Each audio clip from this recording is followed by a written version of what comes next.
felt like they were definitely losing a lot of those team fights.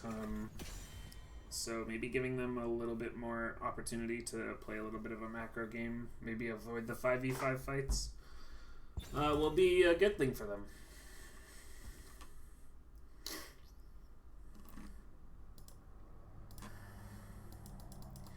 So Kel'Thas banned again. Definitely seems like there's somebody on Rush B who plays that hero to a ban-worthy degree. And Kel'Thuzad ban again, man. Interesting bans. I wonder if we'll get the same Sylvanas and whatever. But I can't help but feel like we can't let Ana through this draft again, especially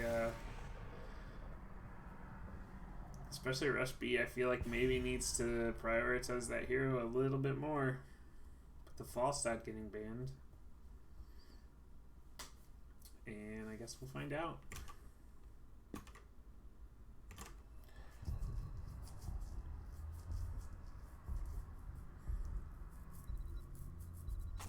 And Ana does get banned. They are going to force another healer. Sylvanas picked up. I want to say that was the ban from Rush B last time, so maybe exactly what Beast Coast was looking for.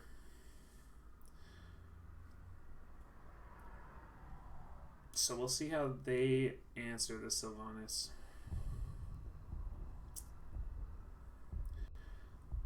Honestly, Sylvanas getting played quite a bit from the Division B games I've been casting. Seems to be a relatively popular hero. But they're going for the global with Dahaka and Gul'dan for some nice poke. Should be definitely more than enough to keep up with Sylv. And ETC Malfurion picked up for Beast Coast. ETC was pretty good last game. Couple moshes that were team fight winning for sure. Definitely a couple that weren't quite on the nose, but overall it was definitely a good hero for them last game. And then Malfurion going to be able to sustain a lot of that Gul'dan damage pretty easily.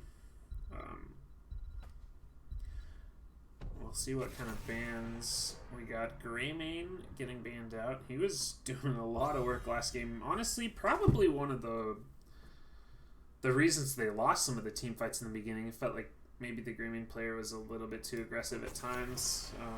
The Garrosh getting banned. For Beast Coast.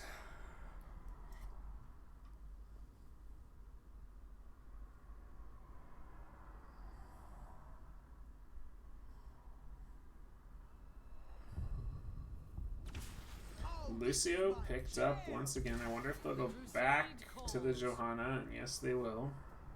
Johanna Lucio this time.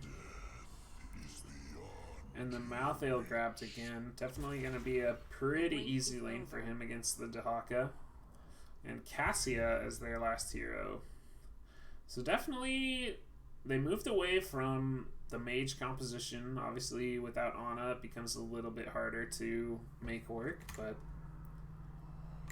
it should be definitely a lot of poke from the Sylvanas and the Cassia. In the early game, it's going to be really hard for Lucio to sustain that damage. And the last hero, Hanzo, getting picked up. Good Dragon Arrow, or good Mosh Pit Interruption with the Dragon Arrow. They honestly have a fair amount of things with the Horrify and the Johanna Blessed Shield. But definitely the Mosh Pit's going to be the big thing to look out for. The pick potential isn't quite there for Beast Coast relative to the last game. The burst damage just isn't what it used to be without Greymane or Mephisto here, but the Mosh Pit is still going to be definitely a factor in a lot of these team fights.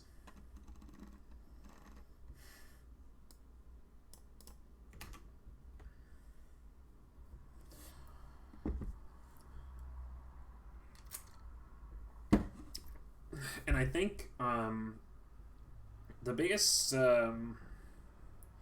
plus side for Rush B's draft is that they do have the Dahaka with that global, especially that second team fight over the second objective on the bottom side of the map. It's going to be really easy for Dahaka to make use of his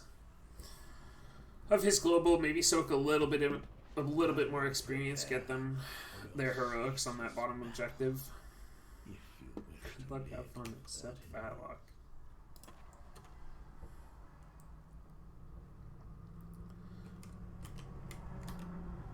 Alright.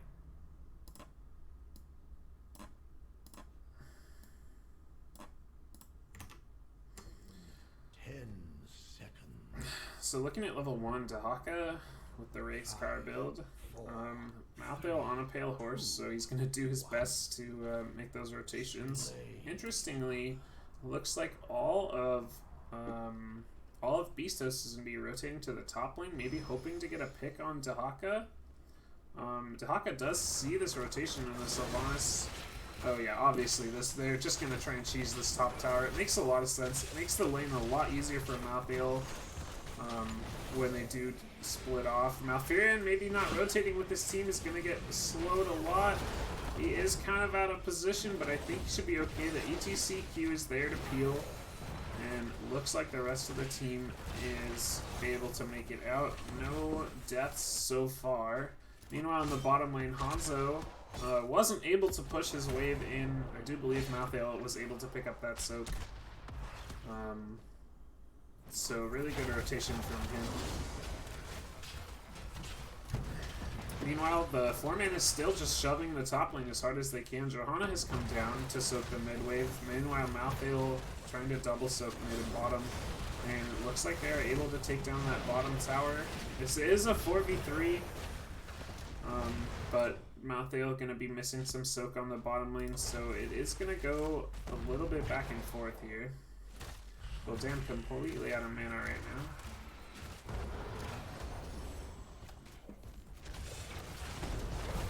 And with both towers down, it looks like maybe they're going to try and push for the entire fort. A really good Q from ETC. It's going to pick Gul'dan. Ooh! A good boot from Lucio to make sure that he wasn't in position to displace Gul'dan in a way that was beneficial for his team. The experience on the bottom half of the map is going very weirdly. I'm not quite sure. It looks like they may be having the Johanna come down until Hanzo has his wave clear at level 4. So I imagine once we hit level 4, then Hanzo will try to double soak both lanes, like Malthael is doing already. But level 4 is here for both teams. Nothing particularly exciting. Both teams moving to do their bruiser camp. Malthael actually pretty low, but he's going to be okay. Going to be able to tap up Hanzo as well. And rotate again for that soak. Both teams have their bruisers. And we're going to get this first team fight over this objective. Maybe the first one that Rush B is going to be able to take on their terms. Bruiser camps are going to meet underneath Rush B's towers. Pretty nice for them. They should be able to clear this relatively efficiently with the help of Gul'dan. But honestly, it seems like right now they're getting a little bit outpoked by the Sylvanas and the Cassia.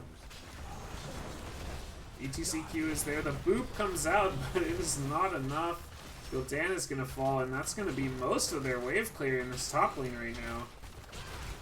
Hanzo is going to have to rotate up to maybe do a little bit of work, but this fort is definitely going to fall. Lucio getting a little aggressive, even Dahaka out of essence. They're both fairly low right now. And honestly, a very strong start to this game for Beast Coast. They have the entire top fort down, and the structure advantage is just so huge on this map. That they are more than content to trade temples and just continue to push that advantage. But as I say that, it looks like maybe Cassia or the damage dealers for Beast Coast are looking for maybe some sort of a team fight right here. Malthael had come up, but he's going back down to the bottom lane, so I think they're just going to let this go. Cassia's looking for Gul'dan. He's going to get a lot of damage on him, but he should have his W. Not going to bother casting it. Level 7 for both teams. gonna start on their siege camps. Seems like Lucio has snuffed this out, but I don't think there's anything he can do about it. And honestly, just such a huge structure advantage for Beast Coast right now that it's going to be really, really difficult for Rush B to get back in this game. They're going to have to... A lot of this game is going to be decided over this bottom shrine. But unfortunately, Dahaka is using his burrow to go up. He's not going to be able to grab a lot of XP for Rush B, and I think that's a really big mistake. I think with the enhanced agility, he can afford to just sort of walk to the top lane and be able to keep his burrow for the team fight, but Lucio getting picked on the bottom is not going to do anyone any favors as well. Sylvanas and Cassia are just going to do work on this bottom front wall, and it should be more than enough to secure this fort with Lucio down for another 10 seconds.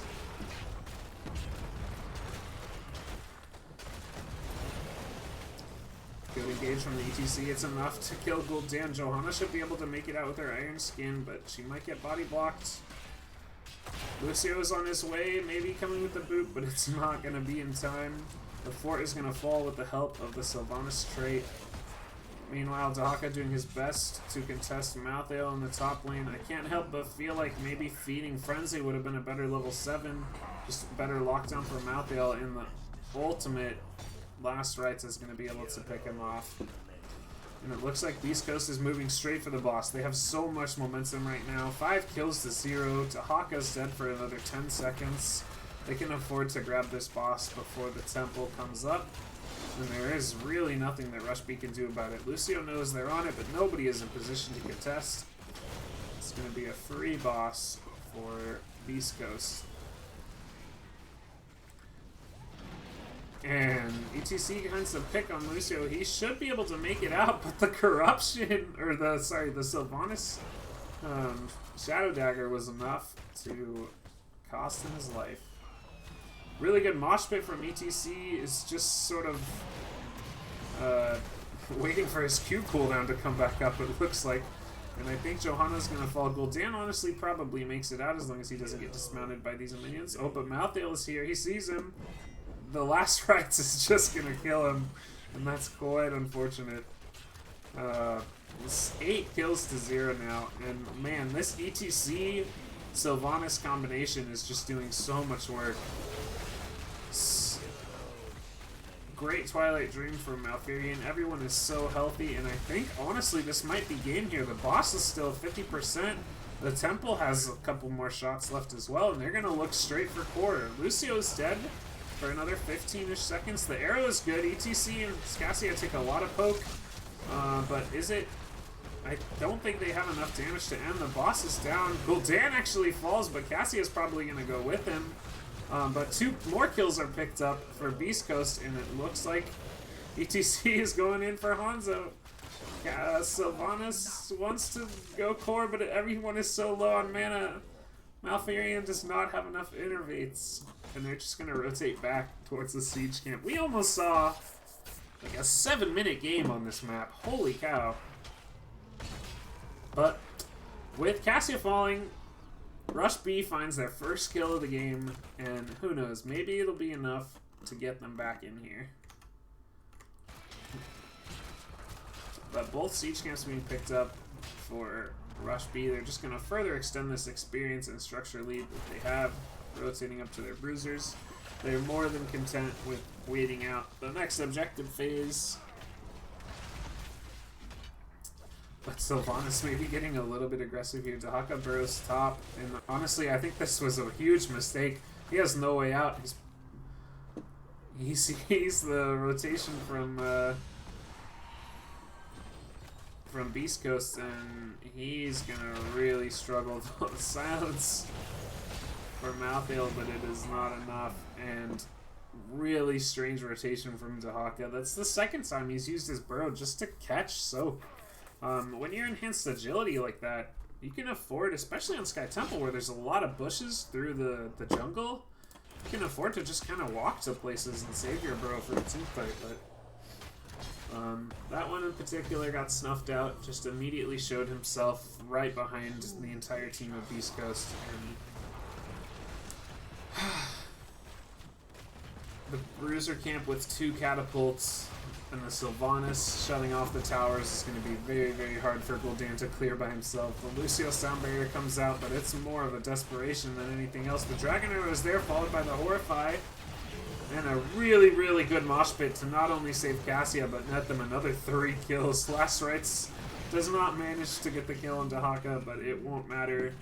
Beast Coast going straight for the core. All 5 heroes down. 18 kills to 1. And wow. Just what a different showing. It felt like the Dahaka play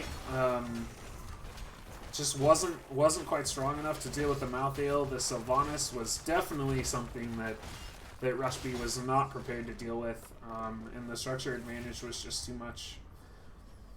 I can't help but feel like maybe they should have had the Gul'dan rotate bottom, and be able to do the double soak against Malthael, so that they could fight 4v4 on top and not lose as much structures. Instead, they chose to keep 2 heroes in the bottom, in mid and bottom, while they got pushed in 4v3 on the top lane, and I feel like that's where the game fell apart for Rush B in the grander scheme. But GG's to Beast Coast. Definitely a really, really convincing win in that game too.